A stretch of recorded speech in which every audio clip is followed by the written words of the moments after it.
Olá pessoal, eu sou o professor José de Ribamar e dando continuidade às nossas aulas, hoje eu vou falar sobre os espectros atômicos e o modelo atômico de Bohr. Essa aula se destina às turmas do primeiro ano, tá certo? Os espectros atômicos, eles podem ser explicados quando você observa o espectro da luz visível, que é o espectro formado pela luz solar ou por uma lâmpada de filamento incandescente. Porque quando você faz, por exemplo, a luz atravessar um prisma, essa luz solar ou a luz de uma lâmpada incandescente, ela vai ser decomposta em várias cores. Essas várias cores, popularmente, elas são chamadas ou conhecidas como arco-íris. Mas cientificamente, o que nós obtemos é o espectro da luz visível. Então, nesse esquema aí que apareceu para vocês, nós temos uma lâmpada de filamento incandescente e essa lâmpada de filamento incandescente, ela emite luz, a luz branca, e ao passar pelo prisma, essa luz ela é dividida em várias cores. A gente aprendeu na aula anterior que cada cor dessa representa um comprimento de onda específico. E esse espectro aí, que é contínuo, ele é chamado de espectro da luz visível. Contudo, se você repetir essa experiência utilizando a luz proveniente de uma lâmpada de gás, você não vai ter o espectro completo, o espectro contínuo, como o espectro da luz solar ou de uma lâmpada de filamento incandescente. O que você vai obter se você usar uma lâmpada com um gás específico vai ser certas linhas ou certas cores ou simplesmente certos comprimentos de ondas específicos. Como você pode ver aí nessa ilustração, aqui nesse tubo você pode ter um gás, por exemplo, o gás hidrogênio. Quando aquecido ele vai brilhar, e quando essa luz do gás hidrogênio aquecido passar por um prisma, ele vai ser decomposto. Mas ao contrário do espectro de luz visível, que é contínuo, ele vai ser decomposto em apenas alguns comprimentos de onda específicos, que são essas linhas aqui marcadas nesse filme fotográfico. Nós chamamos isso de espectro de linhas ou espectro atômico, certo? Então atente para o fato de que o espectro da luz visível, no caso da luz do Sol, que forma o arco-íris, ele é contínuo. Mas o espectro atômico ele é descontínuo, porque é mostrado apenas alguns comprimentos de onda específicos, que são representados por essas cores aqui no filme fotográfico.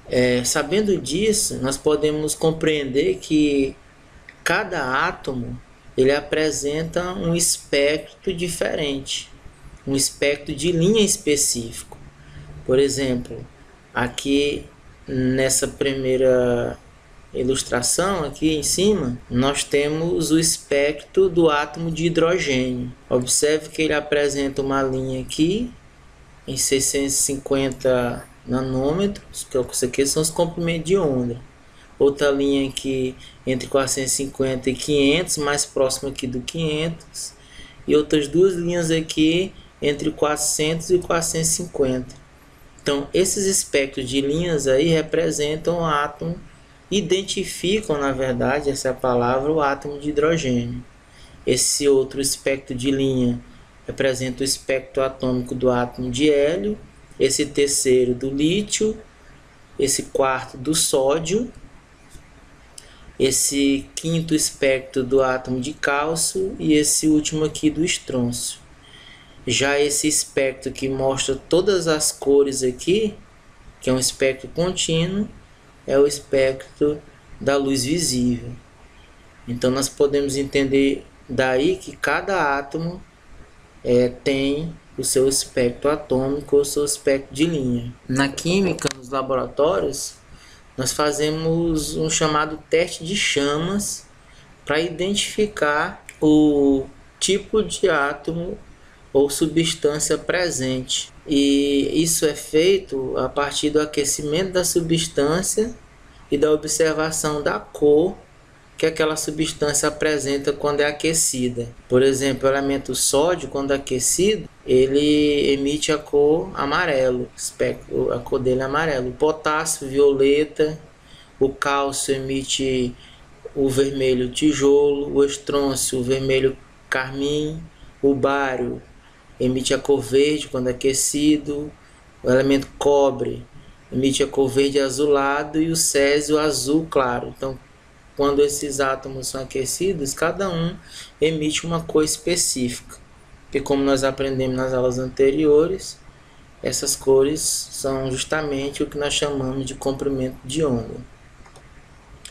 Então, por exemplo, nessa foto A, nós temos aí o teste de chama que identifica o sódio. Veja que quando você põe aqui o sódio para aquecer, para ser queimado, ele emite essa cor amarela. O potássio, né, a substância potássio, já quando aquecida, já emite essa cor violeta. Na foto C, você já está aquecendo aqui o elemento químico estrôncio, os átomos de estrôncio, eles emitem aí a cor vermelho carmim. E na ilustração D nós temos aí o cobre sendo aquecido, e quando é aquecido o cobre ele emite essa cor verde azulado. Isso lembra os fios de energia quando entram em contato com o outro da curto-circuito na rede elétrica. Vocês observam que é um verde bem azulado quando está pegando fogo na rede elétrica, porque os átomos estão emitindo as cores quando aquecidos. Em 1913, o físico dinamarquês Niels Bohr, ele se baseou no modelo atômico de Rutherford, na teoria quântica de Max Planck e no conhecimento de espectros de linha dos elementos químicos, dos espectros atômicos que eu acabei de falar, para propor o seu modelo atômico. Então ele raciocinou que se os átomos só emitem luz, ou seja, radiação eletromagnética, como vocês viram na aula passada, de certo comprimento de ondas específicos ou frequências bem determinadas, então o átomo para ele é composto de níveis de energia. Então nessa foto você observa aqui mais uma vez que nós temos um tubo contendo gás hidrogênio, e quando esse gás hidrogênio é aquecido, ele emite a luz, e quando passa pelo prisma, ela imprime aqui na chapa fotográfica comprimento de ondas específicos. Niels Bohr, compreendendo isso, chamou esses comprimentos de ondas específicos aqui do átomo de hidrogênio de níveis de energia. Então esse raciocínio ele levou o Niels Bohr a propor os seguintes postulados. O primeiro é que o elétron move-se em órbita circular em torno do núcleo do átomo e com energias bem definidas. Essas energias de cada elétron nas órbitas ele chamou de níveis de energia.